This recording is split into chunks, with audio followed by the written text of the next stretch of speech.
gene editing, advanced biohacking, and peptides. The future of health and wellness is here, and it's brimming with possibilities. Imagine breaking beyond the limits of human potential and unlocking a new era of vitality, energy, and resilience. Well, peptides could be part of the solution. Peptides are quickly gaining attraction for their powerful regeneration and healing properties. One being 5-amino-1-MQ, one of the first effective oral peptides. Research suggests that this powerful peptide can block fat storage, boost energy, and activate the longevity gene. Join me as we take a deep dive into 5-amino-1-MQ, while I'll be sharing all my research and discoveries on this peptide. So before I begin, I must start off with a disclaimer that I'm not a doctor or a licensed professional.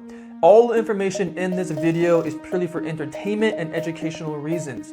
For any concerns or questions you may have regarding your health, please seek out a licensed professional and do not consult this video. By watching this video, you agree to the terms. Now let's get straight into this video. So what is 5-amino-1-MQ? 5-amino-1-MQ is an oral peptide that is mostly being researched to help with burning fat and weight loss. And it does this mostly by helping increase NAD, and it does increase NAD by blocking an enzyme called NNMT. And high levels of NNMT have been linked to many metabolic conditions like obesity and type 2 diabetes. Now I'll briefly touch on why an oral peptide. Because as you know or may not know, most peptides must be taken through a sub-Q injection, so injection under the skin, but 5-amino-1-MQ can be taken orally because it's small enough to be dissolved, and additionally, it can survive the harsh stomach environment, which as of now, most peptides cannot. But we are seeing many different forms of peptides now come into the research community than just injecting, such as oral, nasal, patches, creams. So I'm super pumped to see how the peptide community will evolve with time. So how does 5-amino-1-MQ works? It works by mostly blocking the NNMT enzyme. And pretty much as individuals who acquire more fat, they get a higher level of this enzyme. And too high levels of NNMT makes it very hard for the body to actually burn fat. So by blocking this enzyme, it creates a better environment for the body to use fat as energy, and additionally it helps increase NAD. So by having lower levels of NNMT and higher levels of NAD, this creates a very powerful environment to burn fat. And additionally, 5-amino-1-MQ has other longevity and health benefits. Additionally, research shows that 5-amino-1-MQ helps activate the SIRT-T1 gene. I may be saying that wrong, but that is considered the longevity gene, and that gene helps protect the body in multiple ways. But the primary effect of 5-amino-1-MQ is to work at blocking the NNMT enzyme, which leads to the body using fat as energy better and increasing NAD levels, and that has a huge downstream effect. So what are the research benefits of 5-amino-1-MQ? The biggest one is weight loss, especially in fat cells, increasing energy levels, reducing inflammation, improving blood sugar levels, reducing cholesterol, and helping with muscle preservation with age. Now let's go into research side effects. And for my research, the biggest one I'm seeing is just difficulty sleeping, especially if this peptide is taken too soon before bed, as this peptide helps increase energy, so that can cause sleep problems if someone is very sensitive or taken at the wrong time. Now let's go into the research, dosing, and cycling. And for my research, I'm studying different articles, research articles, experts, and Reddit forums. I'm seeing anywhere from 50 to 150 milligrams taken per day to be taken all at once or split up. But for my research, it seems the best time is to be taken in the morning with food, especially fat, because 5-amino-1-MQ is oil soluble, so it needs to be eaten with fat. And additionally, taken in the morning, because this peptide can give you energy, so to prevent any sleep disturbances, is best taken in the morning.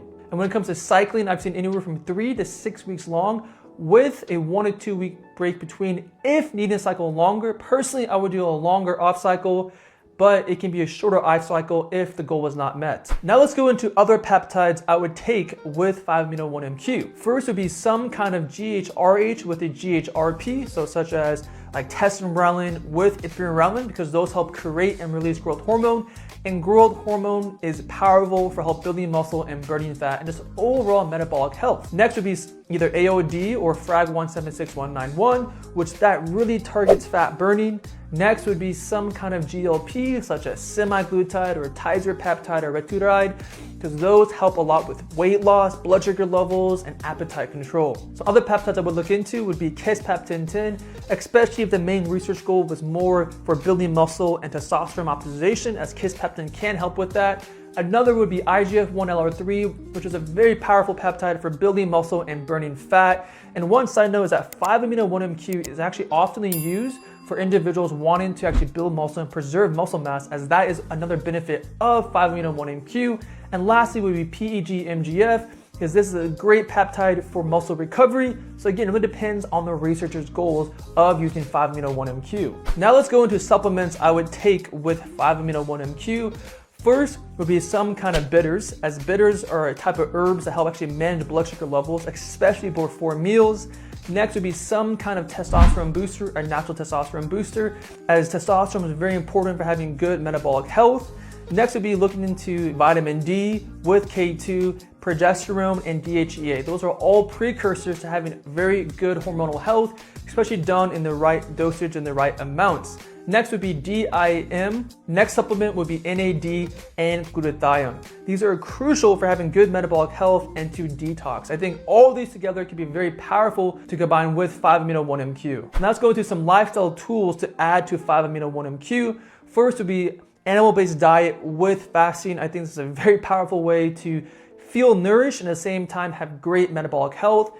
Next would be corrective training or just exercise, but especially corrective training. I think this is one of the best ways to be fit and to be pain-free. Next would be some kind of hot cold therapy like sauna and ice bath, which can be amazing for your hormones as well as your metabolic health and as well as detoxing. Next would be light therapy such as red light therapy, which can be very powerful for optimizing your mitochondria, and as well there's actually red light therapy devices to actually help target fat loss, which is very, very cool. And the last lifestyle tool I would look into at the right time and for some individuals would be HRT, hormone replacement therapy. I do think there's a time and place for it, and especially combining with supplements with peptides could be very, very powerful. So what are the major pros of 5-amino-1-MQ? The first pro is that it's an effective oral peptide.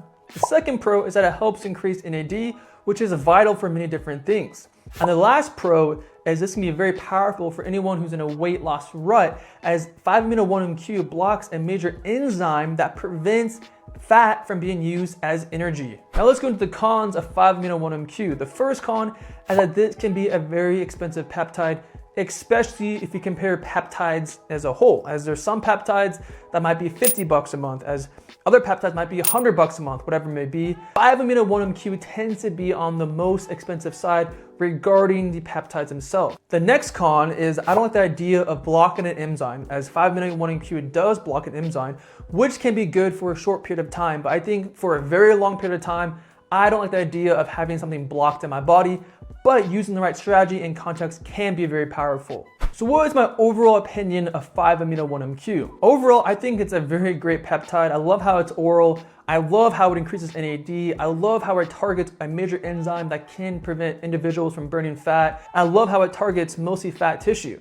which I think is very, very cool. And I plan to take it sometime. The reason I haven't taken it is mostly because of cost. Because when I look at spending money on peptides, I try to get the biggest bang for my buck. And personally, I think there's better peptides out there that give me similar benefits, especially since I'm not heavily obese or have a lot of weight loss. For example, I would only use 5-amino-1-MQ if I really want to get super cut or if I wanted to build some more muscle, but personally, I would rather spend that money on peptides such as testosterone, ipamorelin, or IGF-1LR3, which are relatively less expensive and in my opinion are more beneficial for my goals. Overall, 5-amino-1-MQ can be amazing for individuals who maybe just don't like injecting and or are stuck in a weight loss rut and really need to block that enzyme for a short period of time. Overall, it's an amazing peptide, and honestly, if money was not an issue, I'd be using this peptide right now. Anyways, that is my video.